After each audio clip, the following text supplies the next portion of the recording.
Okay बेटा, हम लोग पहुंचे फाइनल अकाउंट्स विद एडजस्टमेंट्स में। आज हम लोग टीएस गरेवाल का क्वेश्चन 4 करेंगे। ये आप लोग सम्स वाले पेजेस में लिखना, पहले पूरा लेक्चर सुन लेना अच्छी तरह, बाद में लिखना। यहाँ पे लिखा हुआ है from the following trial balance of Shraddha as on 31 March 2021 prepare trading account and profit and loss account for the year ending on 31/3/21 and a balance sheet as on that date। तो हमारा अकाउंटिंग ईयर का date है 31/3/21। अब मैं एक नया rule बताता हूँ, सुनना ध्यान से। ये बाद में लिखना थियरी वाले पेजेस में, ये रूल्स हमारे। सबसे पहली बात, the date of trial balance, the date of trial balance is the date of ending of accounting year. मतलब ट्रायल बैलेंस की जो डेट होती है वो अकाउंटिंग ईयर के एंडिंग की डेट होती है। फॉर एग्जाम्पल इस क्वेश्चन में जो डेट दी हुई है वो 31/3/21 दी हुई है। अब अगर हमको डेट दी हुई है 31/3/21, तो ये हमारे अकाउंटिंग ईयर की एंडिंग की डेट है। इस दिन हमारा अकाउंटिंग ईयर एंड हुआ 31/3/21। तो हमारा अकाउंटिंग ईयर बिगिन कब होगा? हमारा अकाउंटिंग ईयर बिगिन होगा 1/4/20 पे। So the dates of accounting year is equal to 1/4/2020 to 31/3/2021। ठीक है, मैं फिर से बोलता हूँ, ट्रायल बैलेंस की जो डेट होती है वो अकाउंटिंग ईयर के एंडिंग की डेट होती है। अब आपको लग रहा होगा ये बहुत छोटी सी बात है, लेकिन आगे चल के हिडन एडजस्टमेंट में ये बहुत टिपिकल हो जाएगा। तो ट्रायल बैलेंस की जो डेट होती है वो अकाउंटिंग ईयर के एंडिंग की डेट होती है 31/3/21। इस दिन हमारा साल खत्म हुआ, तो हमारा साल शुरू कब होगा? 1/4/20 पे शुरू होगा। आगे ये अकाउंटिंग ईयर मैंने बता दिया। अब क्वेश्चन में जाते हैं फिर से। अब यहाँ पे ओनर का नाम दिया हुआ है श्रद्धा और डेट दी हुई है 31/3/21। तो हमारी हेडिंग ऐसे होगी, trading account of Shraddha for the year ending on 31/3/21। फिर profit and loss account of Shraddha for the year ending on 31/3/21। फिर balance sheet of Shraddha as on 31/3/21। ठीक है, अब ट्राई करना हमेशा, जैसे मैंने बताया कि ट्रेडिंग अकाउंट हमेशा एक राइट वाले पेज पे हो। मेरे से पूछते हैं बच्चे, सर आधे पेज का ट्रेडिंग आधे पेज का पीएनएल बनाए। मैं बार बार उनको यही बोलता हूँ कि हमको पता नहीं चलेगा क्वेश्चन स्टार्ट करने से पहले कि ट्रेडिंग अकाउंट में ज्यादा जगह चाहिए कि पीएनएल में ज्यादा जगह चाहिए कि बैलेंस शीट में ज्यादा जगह चाहिए। आंसर शुरू करने से पहले या खत्म करने से पहले मेरे को कैसे पता चलेगा कि मैं कहाँ कितनी लाइन छोड़ू? तो बेटर ट्रेडिंग अकाउंट एक फुल पेज का बनाओ, प्रॉफिट एंड लॉस अकाउंट भी फुल पेज का बनाओ और बैलेंस शीट भी एक फुल पेज की बनाओ। और उसके बाद चौथे पेज पे लिख देने का वर्किंग नोट्स। ठीक है, तो एक राइट वाले पेज पे ट्रेडिंग अकाउंट, फिर पीएनएल और बैलेंस शीट सामने सामने, और बैलेंस शीट के पीछे वाले पेज पे वर्किंग नोट्स। चलो अभी शुरू करते हैं। हमारा पहला स्टेप होता है 6 इंपॉर्टेंट अमाउंट्स। अब वो 6 इंपॉर्टेंट अमाउंट्स कौन सी होती है? सबसे पहले कैपिटल, फिर कैपिटल के बाद ड्राइंग्स, सबसे पहले कैपिटल फिर ड्राइंग्स, ड्राइंग्स के बाद परचेज एंड सेल, सेल दिया हुआ है, परचेज दिया हुआ है, और उसके बाद मेरे को चाहिए डेटर्स एंड क्रेडिटर्स। तो कैपिटल, ड्राइंग्स, सेल, परचेज और डेटर्स एंड क्रेडिटर्स। तो मैं डेटर्स एंड क्रेडिटर्स सर्च करूंगा, ये नीचे नीचे दिया हुआ है। डेटर्स एंड क्रेडिटर्स एकदम नीचे दिया हुआ है, ये डेटर्स एंड क्रेडिटर्स। ये 6 अमाउंट्स हमेशा पहले से ही लिख देने की, क्योंकि मोस्टली इन 6 अमाउंट्स में तो एडजस्टमेंट होती है, मतलब कुछ ना कुछ हमको प्लस माइनस करना पड़ता है। तो इन 6 अमाउंट्स को पहले से ही इनर कॉलम में लिख देंगे। जैसे कैपिटल एंड ड्राइंग्स है, तो ये 80,000 क्रेडिट वाला कैपिटल है, 80,000 क्रेडिट वाला कैपिटल है, और डेबिट वाला 18,000 18,000 ये ड्राइंग्स है। ये बैलेंस शीट में आएगा, 80 और 18 बैलेंस शीट में आएगा, लायबिलिटी साइड पे आएगा। कैपिटल फर्स्ट लाइन में आता है यहाँ पे कैपिटल, तो capital 80,000 balance sheet, liability side, inner column capital 80,000। अब इसके नीचे हमेशा 4 लाइन छोड़ देना, कैपिटल लिख के हमेशा 4 लाइन छोड़ देना। उसके बाद आप लिखना लेस ड्राइंग्स, लेस ड्राइंग्स, और ड्राइंग्स भी इनर कॉलम में 18,000। मतलब मेरा मानना ऐसा है कि इन 6 अमाउंट्स में हिडन एडजस्टमेंट या एक्सटर्नल एडजस्टमेंट होता ही है, तो मैं इन 6 अमाउंट्स को तो हमेशा इनर कॉलम में ही लिखता हूँ। 80 और 18 कैपिटल एंड ड्राइंग्स। इसके बाद क्वेश्चन में हमको दिया हुआ है sale and purchase. Sale and purchase trading account में आता है। 1,55,000 सेल है और 82,600 परचेज है। क्रेडिट वाला ऑब्वियसली क्रेडिट ही होगा, डेबिट वाला डेबिट ही होगा। ये आता है ट्रेडिंग अकाउंट में 155 और 82,600। 155,000 और 82,600। अब ये 155,000 जो है ये हमारा सेल हुआ, ये ट्रेडिंग अकाउंट में क्रेडिट होगा। 82,600 हमारा परचेज हुआ, ये ट्रेडिंग में डेबिट होगा। ट्रेडिंग में डेबिट साइड पे फर्स्ट लाइन हमेशा छोड़ देना ओपनिंग स्टॉक के लिए, ठीक है। अब पीएनएल में डेबिट साइड पे पहली 2 लाइन छोड़ देना ग्रॉस लॉस के लिए। पीएनएल में क्रेडिट साइड पे पहली 2 लाइन छोड़ देना ग्रॉस प्रॉफिट के लिए। आगे बढ़ते हैं। अब परचेज एंड सेल भी हो गया। अब मेरे को चाहिए डेटर्स एंड क्रेडिटर्स। तो डेटर्स है हमारा, ये डेबिट साइड पे 20,600 दिया हुआ है और ये क्रेडिटर्स क्रेडिट साइड पे दिया हुआ है 18,900, 18,900। तो डेटर्स बैलेंस शीट में एसेट साइड पे आता है 20,600, क्रेडिटर्स लायबिलिटी साइड पे आता है 18,900।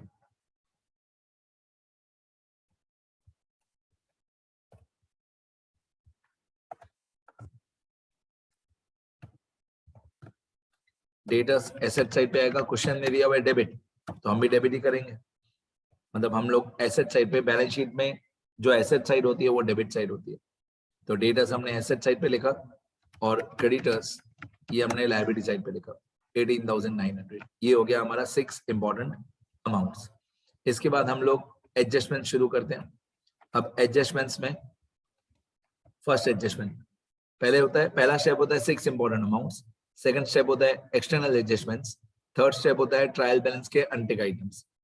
अभी एडजस्टमेंट्स, एडजस्टमेंट में जो भी सब लिखा हुआ होता है, जो भी सारे ट्रांजेक्शंस दी हुई होती है, उन सब के दो इफेक्ट होते हैं, एक डेबिट एक क्रेडिट। तो जैसे यहाँ पे क्लोथिंग स्टॉक दिया है 64,000, तो क्लोथिंग स्टॉक के 2 इफेक्ट होते हैं, एक बैलेंस शीट में डेबिट मतलब एसेट और एक ट्रेडिंग अकाउंट में क्रेडिट 64,000। तो 64,000 बैलेंस शीट में एसेट साइड पे, डेटर्स के नीचे 5-6 लाइन हमेशा छोड़ देना, फिर लिखना क्लोजिंग स्टॉक। अमाउंट कितनी थी मैं भूल गया, शायद 14,500 थी। 64,000 डेटर्स क्लोथिंग स्टॉक की अमाउंट थी 64,000। तो मैं बैलेंस शीट में एसेट साइड पे लिखूंगा 64,000 यहाँ पे। तो 64,000 मैंने एसेट साइड पे लिख दिया। एसेट में हो गया डेबिट, तो ट्रेडिंग अकाउंट में होगा credit. Trading account credit side by closing stock, outer column में 64,000, आउटर कॉलम में 64,000। बैलेंस शीट में भी ये 64,000 आउटर कॉलम में आएगा। मतलब इनर कॉलम में वो सारी अमाउंट लिखते हैं जिसमें कुछ ना कुछ प्लस या माइनस करना बाकी हो। अगर किसी अमाउंट में आपको ऐसा लगता है कि यहाँ पे मेरे को कुछ ना कुछ आगे चल के प्लस माइनस करना पड़ेगा, वो इनर कॉलम में आता है। बाकी कुछ प्लस माइनस करना बाकी नहीं हो तो आउटर कॉलम। तो क्लोजिंग स्टॉक 64,000, एक हुआ एसेट और एक हुआ ट्रेडिंग अकाउंट में क्रेडिट साइड। आगे बढ़ते हैं। फिर आपको सेकंड एडजस्टमेंट दिया हुआ वेजेस आउटस्टैंडिंग 2400। आउटस्टैंडिंग मतलब बाकी, मतलब वेजेस हमको पे करना बाकी है 2400। अब ऊपर आपको वेजेस दिया हुआ होगा क्वेश्चन में, ये ऊपर आपको क्वेश्चन में वेजेस दिया होगा, ये वेजेस दिया हुआ है और वेजेस आपको क्वेश्चन में दिया हुआ है ये वाला 4,000।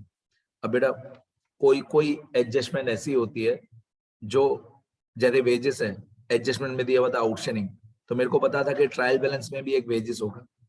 तो कोई एडजस्टमेंट ऐसी होती है जिसमें ट्रायल बैलेंस की कनेक्टेड कोई अमाउंट होती है और कोई एडजस्टमेंट ऐसी होती है, जैसे हमने क्लोथिंग स्टॉक किया, तो जब मैं क्लोथिंग स्टॉक सॉल्व कर रहा था तब मैंने ट्रायल बैलेंस को देखा ही नहीं। तो कोई एडजस्टमेंट ऐसी होती है जिसमें ट्रायल बैलेंस देखना पड़ता है और कोई एडजस्टमेंट ऐसी होती है जिसमें ट्रायल बैलेंस नहीं देखना पड़ता है। डिपेंड्स, अलग अलग टाइप की एडजस्टमेंट होती है बहुत। तो वेजेस 4,000, ये जो ट्रायल बैलेंस वाला 4,000 है, इस 4,000 का हम लोग एक इफेक्ट करेंगे, ट्रायल बैलेंस का 4,000। ये 4,000 आएगा हमारा ये 4000 आएगा हमारा सॉरी ट्रेडिंग अकाउंट में डेबिट साइड, ये 4000 ट्रेडिंग अकाउंट में डेबिट होगा। तो मैं इसको पहले 4000 का पहले मैं एक इफेक्ट करूंगा ट्रेडिंग अकाउंट में डेबिट साइड, 4000 इनर कॉलम में टू वेजेस। अब आप देखो मैंने इनर कॉलम में क्यों लिखा, क्योंकि मेरे को मालूम है इसमें अभी 2400 मेरे को प्लस करना बाकी है, तो मैंने इसको ट्रायल बैलेंस वाली अमाउंट को इनर कॉलम में लिखा 4000 ट्रायल बैलेंस एक इफेक्ट। अब जो आउटस्टैंडिंग है, आउटस्टैंडिंग हमेशा प्लस होता है, रूल्स रिवाइज करते रहो मेरे साथ साथ, आउटस्टैंडिंग हमेशा प्लस होता है, प्रीपेड या प्री रिसीव्ड हमेशा माइनस होता है। आउटस्टैंडिंग हमेशा प्लस होता है, प्रीपेड या प्री रिसीव्ड हमेशा माइनस होता है। तो आउटस्टैंडिंग वेजेस हम प्लस करेंगे 2400, तो आउटर कॉलम में हो जाएगा 4000 और 2400, तो 4000 और 2400 होता है 6400, आउटर कॉलम में हो जाएगा 6400। अब ये 4000 जो ट्रायल बैलेंस वाला वेजेस है उसका एक इफेक्ट। अब जो एडजस्टमेंट वाला 2400 है उसके दो इफेक्ट होंगे 2400 के, एक हो गया ट्रेडिंग अकाउंट में डेबिट में प्लस, और 2400 का दूसरा इफेक्ट होगा बैलेंस शीट में लायबिलिटी साइड पे। हमको 2400 वेजेस पे करना बाकी है, 2400 आउटस्टैंडिंग वेजेस हमको पे करना बाकी है। तो 2400 का दूसरा इफेक्ट होगा बैलेंस शीट में लायबिलिटी साइड पे outstanding wages, because this is payable by us, payable मतलब लायबिलिटी 2400, ठीक है। अब जो आउटर कॉलम में था, जितना आउटर कॉलम में लिखा था ट्रेडिंग अकाउंट में 6400, ये वाला 6400, ये 6400 कोई इफेक्ट नहीं है, ये जस्ट टोटल है। आगे अब हमारी दो एडजस्टमेंट हो गई, थर्ड पे हम लोग पहुंचे। थर्ड में लिखा हुआ है बेड डेट्स 600 और फोर्थ में लिखा हुआ है provision for doubtful debt to be created at 5%। तो प्रोविजन फॉर डाउटफुल डेट्स मतलब bad debt reserve, bad debt reserve 5%। अब ये 600 है बेड डेट्स ए और ये 5% है बेड डेट रिजर्व ए, एक है 600 एक है 5%। अब मैं ये भी रूल लिख के भी देता हूं, एक बार बोल भी देता हूं, जब भी आप लोग बेड डेट्स और बेड डेट रिजर्व की एडजस्टमेंट सॉल्व करोगे उससे पहले बाकी वाली एडजस्टमेंट चेक करना, और ये चेक करना कि डेटा से रिलेटेड कोई और एडजस्टमेंट तो नहीं है। अगर डेटा से रिलेटेड कोई और एडजस्टमेंट हो डेटा से रिलेटेड तो वो पहले सॉल्व करनी चाहिए, और बेड डेट्स और बेड डेट रिजर्व बाद में सॉल्व करना चाहिए, नहीं तो ये 5% गलत हो जाता है, ठीक है। पहले चेक करो डेटा से रिलेटेड कोई और एडजस्टमेंट है, रेंट डेटास में नहीं आएगा, इंश्योरेंस प्रीमियम डेटास में नहीं आएगा, लोन फ्रॉम बैंक डेटास में नहीं आएगा, depreciation on machine and furniture ये भी डेटास में नहीं आएगा। तो मैं चेक कर रहा था कि डेटा से रिलेटेड कोई और एडजस्टमेंट है कि नहीं, तो मैं लिख के भी देता हूँ रूल्स में before solving the adjustments of bad debts and bad debt reserve, before solving the adjustments of bad debts and bad debt reserve, always check and solve all other adjustments relating to debtors. Before solving the adjustments of bad debts and bad debt reserve, always check and solve all other adjustments which are relating to debtors. Data से related कोई और adjustment हो data से related तो पहले solve कर लो, ठीक है। तो मैंने चेक किया data से related कोई और adjustment नहीं था, एक ये 600 है और एक ये 5% है, 600 और 5%, और कोई डेटास वाली एडजस्टमेंट नहीं है। तो अभी हम इसको 600 और 5% को अभी सॉल्व कर सकते हैं, हाँ कर सकते हैं, क्योंकि डेटास की कोई और एडजस्टमेंट नहीं है। अब मैं बैलेंस शीट में जाऊंगा, डेटास 20,600 ये ट्रायल बैलेंस में दिया हुआ था आपको, ठीक है। ऐसे ब्रैकेट में बार बार टी नहीं लिखोगे तो चलेगा। अब इसमें डेटास का फॉर्मेट होता है debtors plus unrecorded credit sale, ऐसा फॉर्मेट होता है पूरा, debtors plus unrecorded credit sale, इसके बाद आता है प्लस और minus any other adjustment of debtors, ठीक है। उसके बाद आता है less bad debts a, less bad debts a, और उसके बाद एक लाइन छोड़ के less bad debt reserve a, उसके बाद एक लाइन छोड़ के less discount reserve on debtors a, मतलब DRD। तो अनरिकॉर्डेड, ये डेटर्स का मैंने सारा फॉर्मेट बता दिया हमेशा के लिए, इससे ज्यादा कभी कुछ नहीं होता है। तो ये डेटर्स का पूरा फॉर्मेट है, इससे ज्यादा कभी कुछ नहीं होगा। डेटर्स लिखा ट्रायल बैलेंस वाला 20,600 प्लस और minus any other adjustment debtors की। अनरिकॉर्डेड क्रेडिट सेल नहीं है, एनी अदर एडजस्टमेंट डेटर्स की नहीं है। बेड डेट्स ए 600 रुपए था, तो ये 600 रुपए मैंने माइनस कर दिया बेड डेट्स ए। अब 20,600 में थे, 600 रुपए माइनस, मतलब 20,600 माइनस 600, बाकी आएगा 20,000। इस 20,000 को मैं और मेरे स्टूडेंट्स, हम लोग इसको लास्ट अमाउंट बोलते हैं। हम इस 20,000 को लास्ट अमाउंट बोलते हैं। और जो BDR ए एडजस्टमेंट में दिया हुआ है 5%, वो 5% हम इस लास्ट अमाउंट का निकालते हैं 20,000 का। इसलिए ऊपर वाली सारी एडजस्टमेंट प्लस माइनस प्रॉपरली सही तरीके से होना जरूरी है। जैसे कि हमारा लास्ट अमाउंट राइट आए, लास्ट अमाउंट राइट आएगा तो ही इस लास्ट अमाउंट का 5% BDR ए हमारा राइट आएगा। तो BDR ए जो लिखा हुआ है क्वेश्चन पे 5%, तो हम 20,000 रुपीज पे मल्टीप्लाई बाय 5 डिवाइड बाय 100 करेंगे तो हमारा आंसर आ जाएगा 1,000। ये 1,000 होगा हमारा BDR ए। अब ये BDR ए माइनस करेंगे तो 20 माइनस 1 बाकी आएगा 19,000। और अगर 20 माइनस 1 बाकी आएगा 19,000। फिर ये जो 19,000 आया, इस 19,000 रुपीज पे DRD ए का परसेंटेज निकालते हैं। तो इस क्वेश्चन में जो DRD ए है नहीं, अगर DRD ए का परसेंटेज होता तो मैं 19,000 पे निकालता। इस क्वेश्चन में DRD नहीं है, तो अगर DRD होता तो हम लोग 19,000 का परसेंटेज निकालते। तो मैं यहाँ पे लिख देता हूँ 19,000 मल्टीप्लाई बाय 0/100। अगर DRD होता, परसेंटेज होता है एडजस्टमेंट में, तो 19,000 पे निकाल दो। ठीक है, अब DRD ए हो जाएगा 0। अब 19,000 माइनस 0, आउटर कॉलम में 19,000।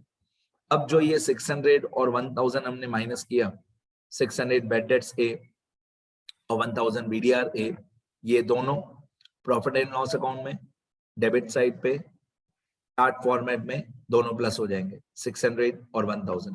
तो आपको टार्ट फॉर्मेट पता होना चाहिए। तो प्रॉफिट एंड लॉस अकाउंट में, ये प्रॉफिट एंड लॉस अकाउंट है, प्रॉफिट एंड लॉस अकाउंट में डेबिट साइड पे मैं टार्ट फॉर्मेट बनाता हूँ। सबसे पहले टू बैड डेट टी, उसके नीचे ऐड बैड डेट ए, उसके नीचे add bad debt reserve a, उसके नीचे लेस BDR टी। इसको टार्ट फॉर्मेट बोलते हैं, बैड डेट्स का टार्ट फॉर्मेट। ठीक है, मैं नाम लिख देता हूं ऊपर, मैं यहाँ पे नाम लिख देता हूँ TAAT, टार्ट फॉर्मेट। ये बैड डेट्स का टार्ट फॉर्मेट होता है। ठीक है, अब इसमें बैड डेट्स ए हमारा 600 था, थर्ड एडजस्टमेंट में दिया हुआ था। BDR ए 1,000 था, वो हमने बैलेंस शीट में से सॉल्व किया। ठीक है, 600 एडजस्टमेंट में दिया हुआ था, 1,000 हमने बैलेंस शीट में से सॉल्व किया, बैड डेट्स ए और BDR ए। अब बाकी बचा बेड डेट टी। अब bed debt T obviously trial balance में होगा, और BDR टी वो भी ट्रायल बैलेंस में होगा। तो हम ट्रायल बैलेंस में जाएंगे, देखेंगे बेड डेट टी फॉर ट्रायल बैलेंस, तो बेड डेट टी ट्रायल बैलेंस में ही होगा। तो यहाँ पे मैं सर्च करूंगा ट्रायल बैलेंस में बेड डेट है कि नहीं। ट्रायल बैलेंस में बेड डेट नहीं है। ओके, अब मैं सर्च करूंगा ट्रायल बैलेंस में bad debt reserve. Trial balance में bad debt reserve, bad debt reserve trial balance में नहीं है। Bad debt reserve bad debt reserve का दूसरा नाम होता है प्रोविजन फॉर डाउटफुल डेट्स, वो भी नहीं है। तो कहने का मतलब है बेड डेट ट्रायल बैलेंस नहीं दिया हुआ है। अब अगर बेड डेट ट्रायल बैलेंस नहीं दिया हुआ है तो मैं इसको लिख दूंगा 0, और अगर bed debt reserve trial balance नहीं दिया हुआ है तो उसको भी मैं 0 लिख दूंगा। जो नहीं दिया हुआ है वो सब मैं 0 कर दूंगा। ठीक है, आगे बढ़ते हैं। अब 0 और 600 और 1,000, 0 और 600 और 1,000, ये 1,600 हुआ। इन तीनों को प्लस करके 0 और 600 और 1,000 प्लस करके 1,600 हुआ। 1,600 माइनस 0, आउटर कॉलम में 1,600, इसको बोलते हैं टार्ट फॉर्मेट। जो नहीं दिया हो उसको 0 कर देने। आगे इसके बाद आप लोगों को दिया हुआ है फिफ्थ एडजस्टमेंट में, rent is paid for 11 months. Rent is paid for 11 months. अब यहाँ पे आपको क्वेश्चन में ट्रायल बैलेंस में एक रेंट दिया हुआ होगा, यहाँ पे क्वेश्चन में आपको ऊपर रेंट दिया हुआ है, ये रहा रेंट। अब रेंट की अमाउंट आपको दी हुई है, अगर आपको दिख रही है 22,000, ये रेंट की अमाउंट आपको दी हुई है 22,000, ठीक है। अब ये जो 22,000 रेंट है, तो ये रेंट आपको दिया हुआ है 22,000। ये जो रेंट दिया हुआ है 22,000, ये आएगा प्रॉफिट एंड लॉस अकाउंट में डेबिट साइड। पहले मैं इसका एक इफेक्ट कर देता हूँ, रेंट का 22,000 पीएनएल में डेबिट साइड। अभी तक आप लोग समझ गए होंगे कि पहले एडजस्टमेंट सॉल्व करने से सारा जो हार्ड वाला टिपिकल वाला पोर्शन है वो पहले सॉल्व हो जाता है। पहले एडजस्टमेंट सॉल्व करने से ऐसा होता है कि हार्ड वाला पार्ट पहले सॉल्व होता है और वही करना चाहिए। तो रेंट ये ट्रायल बैलेंस में आपको दिया हुआ है 22,000। अब एडजस्टमेंट में बोला हुआ था, एडजस्टमेंट में बोला हुआ था कि rent is paid for 11 months. Rent is paid for 11 months मतलब हम लोगों ने 11 महीने का ही रेंट पे किया है। तो ऊपर जो ट्रायल बैलेंस में 22,000 दिया हुआ है, ये ट्रायल बैलेंस में जो 22,000 दिया हुआ है, ये हमने 11 महीने का ही पे किया है, ठीक है। अब हमारा जो अकाउंटिंग ईयर होता है, जो हमारा अकाउंटिंग ईयर होता है वो हमेशा 12 महीने का होता है। 12 महीने में से 11 महीने का रेंट हम पे कर चुके हैं, मतलब 22,000 डिवाइडेड बाय 11, 22,000 डिवाइडेड बाय 11, तो एक महीने का 2,000 आएगा, एक महीने का 2,000 आएगा और हमारा एक महीने का ही पे करना बाकी है। मैं वर्किंग नोट बना के देता हूँ, बहुत डिटेल में लेके जाता हूँ मैं आपको, सुनना। ये जो रेंट वाली एडजस्टमेंट है, अब क्वेश्चन में लिखा हुआ है रेंट इज, एडजस्टमेंट में लिखा हुआ है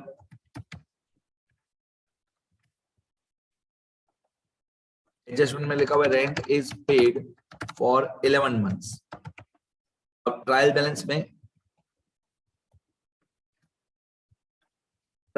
में आपको रेंट दिया हुआ है डेबिट साइड पे 22,000, रेंट आपको डेबिट साइड पे दिया हुआ है 22,000 ट्रायल बैलेंस में, ये डेबिट साइड,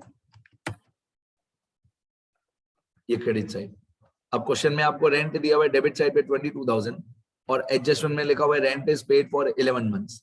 अब हमारे अकाउंटिंग ईयर के हिसाब से बता दूं, हमारा जो अकाउंटिंग ईयर था वो ये था 1/4/20 से 31/3/21। ये मैं यहाँ पे कॉपी करता हूँ, आपको सारे वर्किंग नोट्स बताता हूँ इस एडजस्टमेंट के, कि हमारा जो अकाउंटिंग ईयर है वो स्टार्ट हुआ था 1/4/20 से, हमारा अकाउंटिंग ईयर स्टार्ट हुआ था 1/4/20 से और खत्म हुआ था 31/3/21 तक। ये हमारा अकाउंटिंग ईयर 1/4/20 से 31/3/21 तक का है। अब क्वेश्चन में बोला हुआ है rent is paid for 11 months, तो 11 मंथ्स कौन से, मैं आपको डेट्स के साथ बताता हूँ। 11 मंथ्स काउंट करते हैं, 1 अप्रैल से स्टार्ट करते हैं।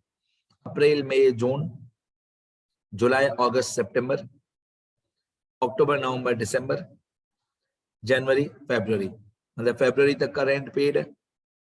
मतलब so the rent is paid up to 28 February 2021। मतलब हमारा जो रेंट पेड है वो 1/4 से लेकर 28 फरवरी तक का पेड है। ये हुए 11 महीने, ये 11 महीने का रेंट हमारा पेड है। कहां से कहां तक, 1/4 से लेकर 28/2 तक, ये 11 महीने का हमारा रेंट पेड है। और ऑब्वियसली एक महीने का रेंट हमको पे करना बाकी है। ये डायग्राम देखोगे तो बहुत सारे डाउट्स क्लियर हो जाएंगे आपके।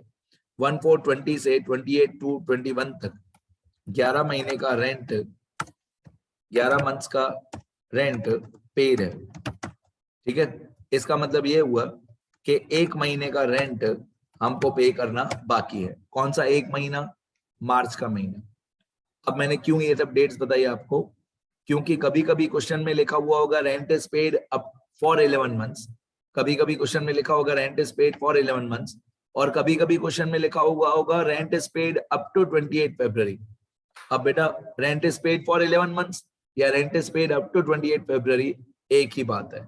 अब हम क्रॉस मल्टीप्लाई करेंगे कि 11 महीने का जो पेड है, हम क्रॉस मल्टीप्लाई करेंगे कि 11 महीने का जो पेड है वो ट्रायल बैलेंस में दिया हुआ था 22,000, तो एक महीने का जो आउटस्टैंडिंग है, एक महीने का जो हमको पे करना बाकी है वो कितना होगा। हम इसको क्रॉस मल्टीप्लाई करेंगे कि 11 मंथ्स इक्वल टू 22,000, तो 1 मंथ इक्वल टू कितना, हमारा आउटस्टैंडिंग अमाउंट आ जाएगा। कैसे देखो, 22,000 multiply by 1 divided by 11, obviously तो हमारा आंसर आएगा 2000। 22,000 मल्टीप्लाई बाय 1 डिवाइडेड बाय 11, तो हमारी आउटस्टैंडिंग रेंट आ जाएगी 2000, और आउटस्टैंडिंग रेंट 2000 हमको पे करना बाकी है।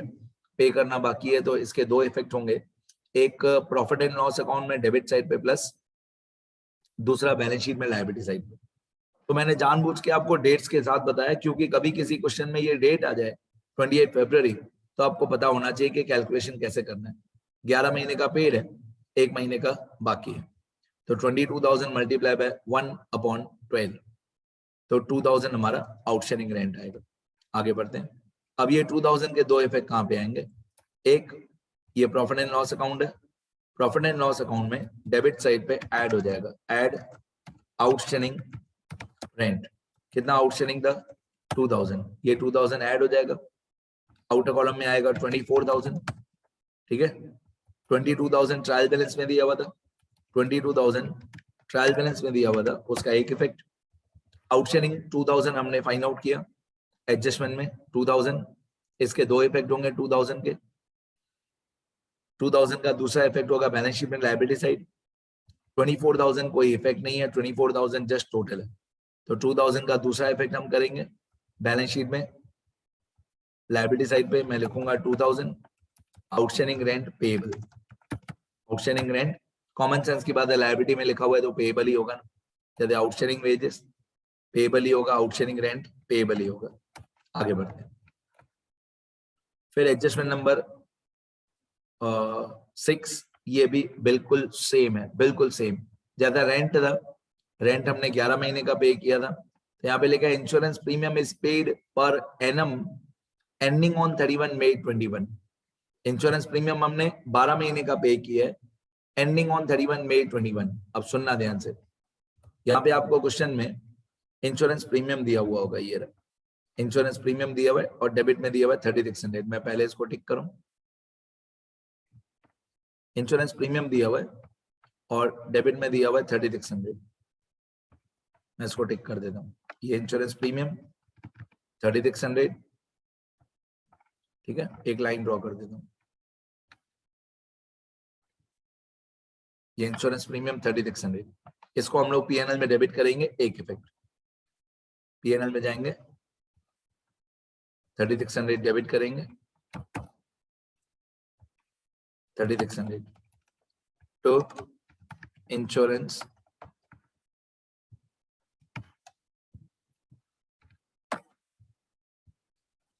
प्रीमियम 3600, ये हो गया हमारा पीएनएल में डेबिट साइड, ठीक है। अब एडजस्टमेंट में लिखा हुआ है, एडजस्टमेंट में लिखा हुआ है insurance premium is paid per annum, मतलब पहली बात तो जो 3600 रुपीज है वो पूरे साल का है, पर एनम एंडिंग ऑन 31 मई 21। अब ये एंडिंग ऑन 31 मई 21 क्या है, सुनते रहो। मैं वर्किंग नोट्स में जा रहा हूँ, वर्किंग नोट्स में जाते हैं।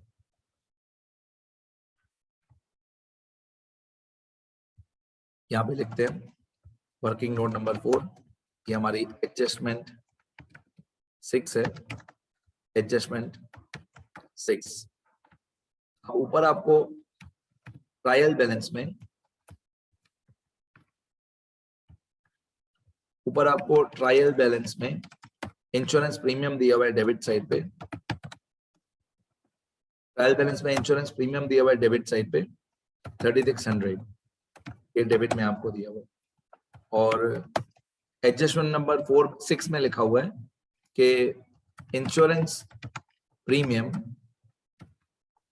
Paid is per annum up to 31/5/2021, ऐसा क्वेश्चन में लिखा हुआ है, ठीक है। एडजस्टमेंट नंबर 6 में ऐसा लिखा हुआ है, year insurance premium is paid per annum ending on 31 May 21, done. अब मीनिंग समझना इसकी अच्छी तरह। सबसे पहले मैं लिखूंगा अकाउंटिंग ईयर की डेट से, मैं वर्किंग नोट सारा कॉपी कर देता हूँ, ये वाला वर्किंग नोट इंश्योरेंस प्रीमियम में कॉपी कर देता हूँ, सुनते रहना। अब सबसे पहले हमारा अकाउंटिंग ईयर वही है 1420 से 31/3/21। अब हमारा इंश्योरेंस प्रीमियम जो पेड है, वो इंश्योरेंस प्रीमियम पेड है कहां से कहां तक, देखते जाओ।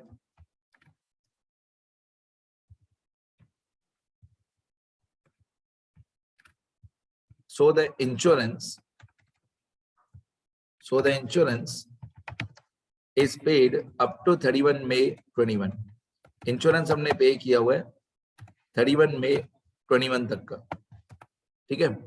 अब ये कितने महीने का ओवर पेड है वो देख लेते हैं, कितने महीने का हमने ज्यादा पे कर दिया। हमारा अकाउंटिंग ईयर खत्म होता है 31/3/21 पे, ये हमारा अकाउंटिंग ईयर, देखते रहो। अभी हमारा अकाउंटिंग ईयर 1/4/20 पे शुरू हुआ, 31/3/21 पे खत्म हुआ, ठीक है। 31/3/21 पे जब हमारा अकाउंटिंग ईयर खत्म हुआ, उसके बाद भी 2 महीने और ज्यादा, हमारा अकाउंटिंग ईयर खत्म होने के बाद, अकाउंटिंग ईयर 31/3/21 पे खत्म हुआ और हमने इंश्योरेंस पे किया हुआ है 31/5/21 तक, तो 2 महीने का इंश्योरेंस प्रीमियम, इसको बोलते हैं प्रीपेड। क्या बोलते हैं? Prepaid. So the insurance premium of 2 months of next year, कौन से 2 महीने? अप्रैल 2021 और मई 2021. So the insurance premium of 2 months of next year is paid during current year. So this is the prepaid insurance premium. कौन से 2 महीने का ज्यादा पे किया हमने 2 महीने ज्यादा लिए हैं, पे किए हैं, अप्रैल 2021 एंड मई 2021। ये 2 महीने का इंश्योरेंस प्रीमियम नेक्स्ट ईयर का इस साल हमने पे कर दिया है। अब हमको ट्रायल बैलेंस में इंश्योरेंस दिया हुआ था 3600 और एडजस्टमेंट में लिखा हुआ है कि ये 3600 पर एनम ही है, तो हम क्या करेंगे, 3600 में से 2 महीने का प्रीपेड वाला निकालेंगे, तो 3600 मल्टीप्लाई बाय 2 डिवाइड बाय 12। अब 3600 मल्टीप्लाई बाय 2 डिवाइड बाय 12, ये होता है 600 रुपीज। मतलब 600 रुपीज हम लोग इंश्योरेंस प्रीमियम ज्यादा पे कर चुके हैं नेक्स्ट ईयर का। नेक्स्ट ईयर का 600 रुपए हम लोग इसी साल में पे कर चुके हैं। और आपको मैंने बहुत बार बताया, प्रीपेड हमेशा माइनस होता है। यदि अभी बताया आउटशेयरिंग हमेशा प्लस होता है, तो प्रीपेड हमेशा माइनस होता है। ये 600 प्रीपेड इंश्योरेंस है। इसका एक इफेक्ट होगा पीएनएल में, डेबिट साइड पे माइनस, प्रीपेड हमेशा माइनस होता है। दूसरा इफेक्ट होगा इसका बैलेंस शीट में, एसेट साइड पे 600। तो मेरे को ये कैलकुलेशन बतानी थी कि हमारा अकाउंटिंग ईयर खत्म हो जाने के बाद भी 2 महीने का और ज्यादा हमने इंश्योरेंस पे कर दिया है। तो 600 के मैं 2 इफेक्ट करूंगा, एक पीएनएल में डेबिट साइड पे माइनस करूंगा, ये 3600 इंश्योरेंस प्रीमियम था, इसमें मैं लिखूंगा लेस प्रीपेड इंश्योरेंस, और प्रीपेड इंश्योरेंस में माइनस कर दूंगा, कितना था प्रीपेड 600 में माइनस कर दूंगा, आउटर कॉलम में हो जाएगा 3000, आउटर कॉलम में 3000 हो जाएगा। 600 जो प्रीपेड है उसका दूसरा इफेक्ट आएगा बैलेंस शीट में एसेट साइड, कि नेक्स्ट ईयर भी हमको ये 600 काम आएगा। तो बैलेंस शीट में एसेट साइड प्रीपेड इंश्योरेंस 600,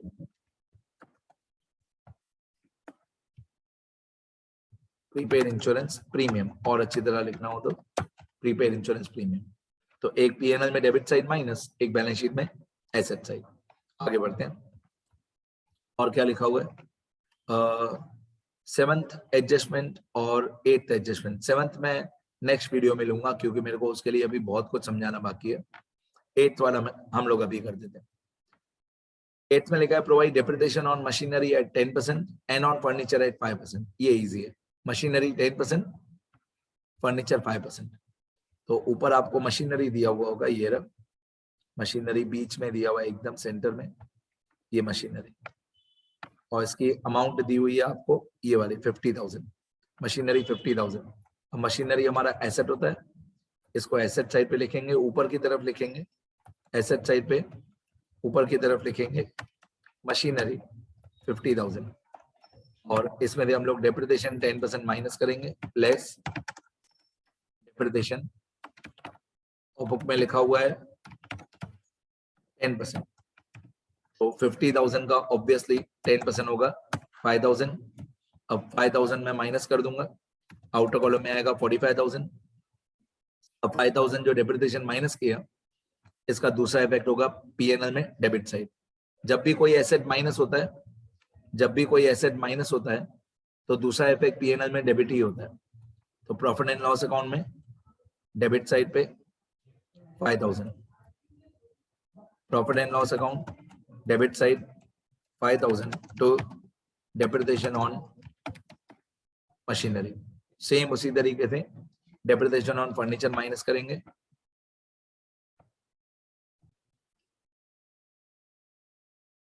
अब फर्नीचर आप लोगों को क्वेश्चन में दिया हुआ है, ये रहा यहाँ पे दिया है फर्नीचर, अमाउंट दी हुई है इसकी 14,000। ये सब टिक करना जरूरी है बेटा, क्योंकि टिक नहीं किया हुआ होगा तो शायद हम लोग इसको दूसरी बार लिख देंगे, टिक नहीं किया हुआ होगा तो ये सब लिखना जरूरी है, टिक करना जरूरी है।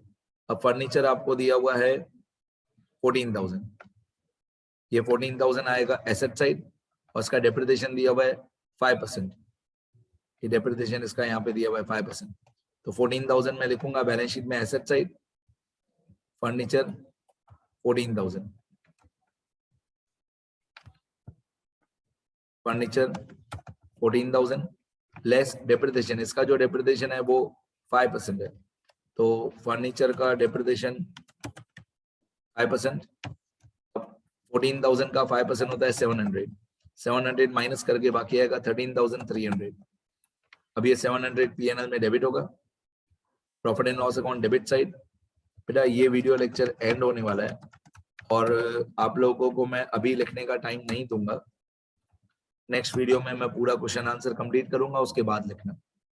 ये डेप्रिसिएशन का मैंने दूसरा इफेक्ट कर दिया, एक एडजस्टमेंट रह गई हमारी, ठीक है। मैं आंसर पूरा स्क्रॉल कर देता हूँ और नेक्स्ट वीडियो में पूरा आंसर कंप्लीट करूंगा, तब आप लोग लिखना, अभी नहीं लिखना।